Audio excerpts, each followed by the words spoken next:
এবছর আমরা Argentina champion নেব নিশ্চিন্ত, এতে কোনো সন্দেহ নেই। বাজিরা চামচা দালালরা হুঁশিয়ার হয়ে যান। বিশ্বকাপ ফুটবলে দেখা যাচ্ছে ম্যারাডোনা 3 সিজন খেলতে পারে নাই, তাই ফাঁকা ফিল্ডে ব্রাজিল যেভাবে হোক চ্যাম্পিয়ন হয়েছে বারবার। ঝড়ে বক কয়বার পড়ে, একবারই পড়ে। যেভাবে হোক তারাও তো ব্রাজিল যেমন মানে দেখা যাচ্ছে যে 14তে একটা ম্যাচে 7 গোল নিয়ে চলে গেছে। যাই হোক, ব্রাজিল যে খারাপ খেলে তা বলতেছি না, ব্রাজিলের সমর্থকরা চায় যে আমরা আর্জেন্টিনা খুব দ্রুত পড়ে যাই, আমরা আর্জেন্টিনা এবছর চ্যাম্পিয়ন হব।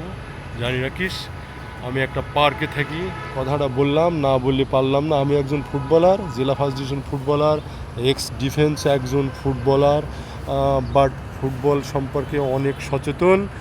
আর খেলা সব দলেরই তো কম বেশি দেখছি। এবছর আমরা চ্যাম্পিয়ন নেব। হটাও ব্রাজিল, হটাও হল্যান্ড, আর বাকি তো কিছু মনে করতেছি না, যত কিছু আসুক গেন, আমরা জয় হব, এটাই বাস্তব। আচ্ছা বন্ধুরা, ভালো থাকবেন, জয় দিয়ে আর্জেন্টিনাকে সমর্থন করুন। আল্লাহ হাফেজ।